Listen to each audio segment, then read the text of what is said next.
kelemahan teori Gujarat. Teori ini ditentang oleh G.M. Morrison, seorang jurnalis asal Australia. Ia mengatakan bahwa belum tentu Islam didatangkan oleh Gujarat hanya karena memiliki penemuan corak batu niasan yang mirip dengan ada di Gujarat. Selain itu, pada awal abad ke-12 Masehi, masyarakat Gujarat masih menganut agama Hindu. Teori Persia. Teori Persia berpendapat bahwa Islam masuk ke Nusantara melalui para pedagang yang berasal dari Persia, bukan dari Gujarat. Teori ini tercetus karena pada awal masuknya Islam ke Nusantara di abad ke-13. Ajaran yang marak saat itu adalah ajaran Syiah yang berasal dari Persia. Selain itu, terdapat beberapa kesamaan budaya dan tradisi di Indonesia dengan yang ada di Persia. Namun, teori Persia juga memiliki kelemahan. Menurut beberapa tokoh, pada abad ke-7 Masehi, Persia belum memiliki pengaruh yang cukup besar dalam dunia Islam. Menurut teori Cina, Islam berkembang di Nusantara berasal dari para perantau Tiongkok masyarakat. Tiongkok sebenarnya sudah memiliki hubungan erat dengan masyarakat Indonesia jauh sebelum Islam dikenal di Indonesia. Pada masa Hindu-Buddha, etnis Tiongkok telah berbaur dalam penduduk Indonesia melalui perdagangan. Akan tetapi, kelemahan teori Cina adalah teori ini tidak menjelaskan awal masuknya. Teori Arab dijelaskan bahwa Islam masuk ke Nusantara pada abad ke-7. Ajaran Islam dibawa langsung oleh para musafir dari Arab yang memiliki semangat untuk menyebarkan Islam ke seluruh dunia.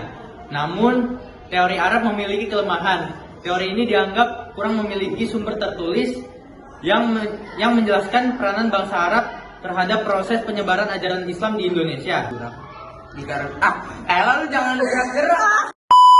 Kerajaan Islam di Indonesia. Kerajaan Islam di Indonesia sudah ada sejak abad 13 hingga 15 Masehi.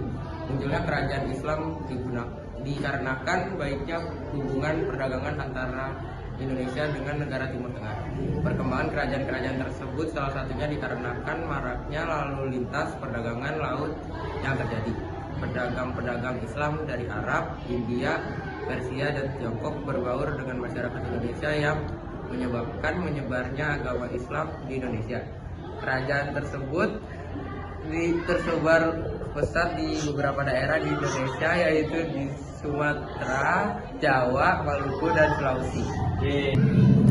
Kerajaan Samudra Kasal adalah kerajaan Islam pertama yang muncul pada abad pertengah, yaitu pada tahun 1267. Bukti bahwa kerajaan Samudra Pasal merupakan kerajaan Islam dapat dilihat dari salah satu pendapat petualang Muslim asal Maroko yang bernama Abu Abdullah Ibnu Batuha pada tahun 1304 sampai 1368 Masehi yang melakukan perjalanan ke Samudra Pasal.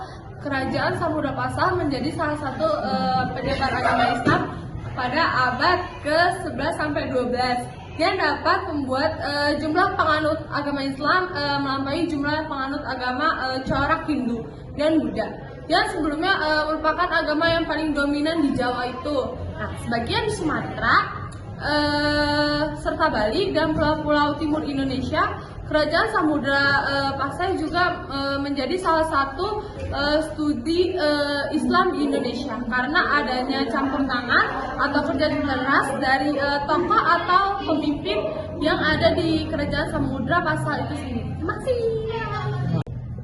Muslim dari Arabia seperti dilaporkan oleh Al-Harmuzi dalam Ajaib Al-Hindi berlayar ke pelabuhan atau ibu kota Sriwijaya untuk membeli rempah-rempah.